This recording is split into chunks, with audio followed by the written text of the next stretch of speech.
Our underlying desire is not hate and anger, it's love.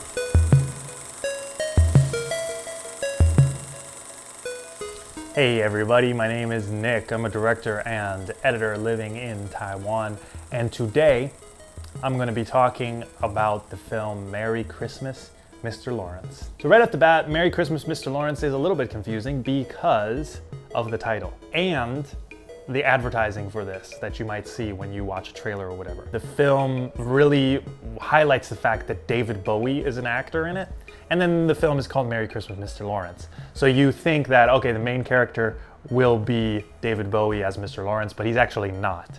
Mr. Lawrence is played by Tom Conti, who's also a great actor. This is just a small point, but something that confused me like right away, so I think, it's worth clarifying. The film is about English prisoners in a Japanese POW camp in Java. Tom Conti plays Mr. Lawrence, who is sort of like the liaison between the prisoners and the officers because he speaks some Japanese. And he has developed a good relationship with one of the officers, Sergeant Hara, who is kind of a Buddhist, I believe, and has more of a combative relationship with the head of the camp, Officer Yonoi. Officer Yonoi goes to the military trial of Jack Sileus, who is David Bowie. The Officer Yonoi and Jack Sileus have this kind of weird connection with each other, this kind of unspoken sexual tension that is, in a sense, forbidden love. But the great thing about this movie is that this is never made explicit. This is all shown through reactions and looks and longing stares, and that's something I'll come back to a little bit later. Jack Sileus is a very defiant person, and he has a really strong sense of justice, which you learn is based on the fact that in his childhood, he failed his younger brother and didn't end up standing up for him. And so he has this real need to stand up to authority. And because he often butts with authority, it ends up putting him in the position to be severely punished by the Japanese officers. And that's kind of the emotional crux of this film.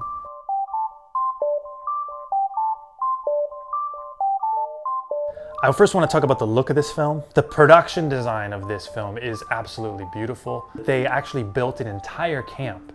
And while they were filming, some of the actors were thinking it's very odd that they built this whole camp, but we're only showing sections of it. Later on, when they saw the finished product, they realized how well this camp was actually filmed and used.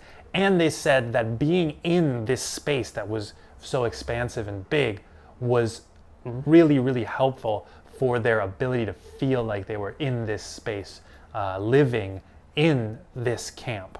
The staging of the characters and the framing and the way that the sets are shown, the foreground, background work, all of the elements that are put into the frame are done so expertly and meticulously and beautifully. The use of Technicolor, this kind of bright, interesting color, is also so perfectly done. And it contributes to this dreamlike quality. They use color. I'm specifically thinking of the way they use night. They make it this deep, deep blue in a way that's unnatural, but it adds to this unreal element, this dreamlike feeling that is very conducive to the themes of this film. I can imagine being stuck in a Japanese prison camp as a surreal kind of out-of-body experience. Like, you can't imagine that this is real life, and it just draws you into this world in a really unique, poetic way. The music also contributes to this poetic feeling. The music is so good. It's similar to the music in like a Miyazaki film. It's a score that is catchy, but it doesn't get old. Rather than something that gets stuck in your head and never goes away, it's catchy in a way that it feels like you've heard it before. It's a song that maybe you've never heard, but it's something that feels familiar to you. It makes the experience of watching this movie and hearing this music very comforting in a way. Like I said, the gay undertones of this film are done perfectly. There's this feeling of held desire between the main characters. They're stuck in this dangerous situation, and the chemistry between them is just so good. They barely do anything, they just stare at each other. But with these looks that they have, you can completely understand this sexual tension. And that's the main idea of this film, this idea of holding in this uncontrollable desire, even though you're supposed to hate each other. Folding in the LGBTQ theme to this, it's obvious to see what they're trying to say about love how love cannot be contained in the most intense, insane social situations. But the really great thing about this is they take this LGBTQ theme, which is hidden under the surface already, but then they expand it to this idea of all humanity. That is saying that the natural state of humans is to love and to try to save each other.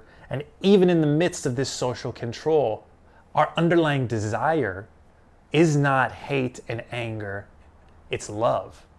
It's to love someone. That's the desire that shines through in war.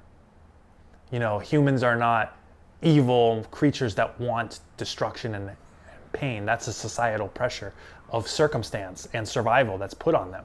Humans really want to connect and love. And this is the true conflict of the world. The conflict of war is push and pull between the desire to love individuals and the societal control and social pressure that causes us to hate and kill and destroy. And we see this in the way that Yonoi and Seleus want to be in love but cannot. We see this in the flashback that Seleus has about protecting his brother from hazing and how he wants to protect and save his younger brother, but he feels societal pressure to fit in, so he does nothing. And we see it with the way Sergeant Hara wants to treat the prisoners in the camp better, wants to save them, wants to do right by them, but he can't because of his place as an officer in the Japanese Imperial Army. Something really interesting that a friend of mine discussed with me is he talked about the importance of titles, which is something I never really thought about. He said that the title of a movie is a really good indicator of what the creator of the movie is trying to tell you, trying to say is the most important thing in the movie. So if we look at the title of this, it's a little bit interesting. Why is this movie called Merry Christmas, Mr. Lawrence? Where, you know, David Bowie's character, Seleus and Yonai, their relationship seems like the most important, pertinent relationship, but we have a title, Merry Christmas, Mr. Lawrence, talking about another character, Mr. Lawrence, who's the translator, friend of Seleus, who in a way isn't really the main character. And this line comes up, Merry Christmas, Mr. Lawrence, when Hara saves both of them. He saves Lawrence and Seleus from being murdered on Christmas. So why is this the key phrase of the film? Well, this is the heart of it, right? Sergeant Hara makes a choice in that instance when he's drunk on Christmas, and he realizes the key to everything is to show humanity to people in spite of the kind of societal conditions. So he ends up saying that they didn't take the radio and that someone else did, and it may or may not be true that someone else did, but he decides to spare their life, and he gets to feel like Santa Claus for that day.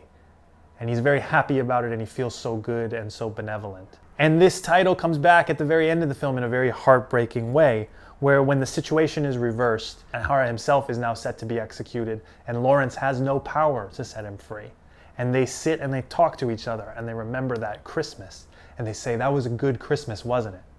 And when he's leaving and he's walking out the door, he says, Merry Christmas, Mr. Lawrence, as a way to kind of remember what it is we are as people, what the point of all of this is.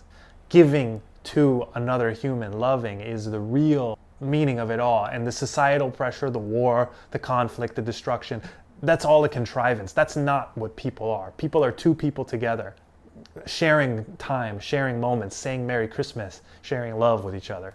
Now, that's a sappy kind of way of looking at it, but I think this movie is very sentimental, and those are the feelings that it brought up in me.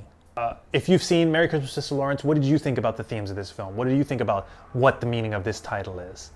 And did you enjoy it? I think, for me, this is a great, great film. David Bowie's performance is excellent. Like I said, the imagery is great, the music is great, and there's a lot to explore in the themes of this film. And it's done in a poetic way so that there's a lot that we can unpack and can continue to unpack. So I would love to hear what you think of this movie, Merry Christmas, Mr. Lawrence.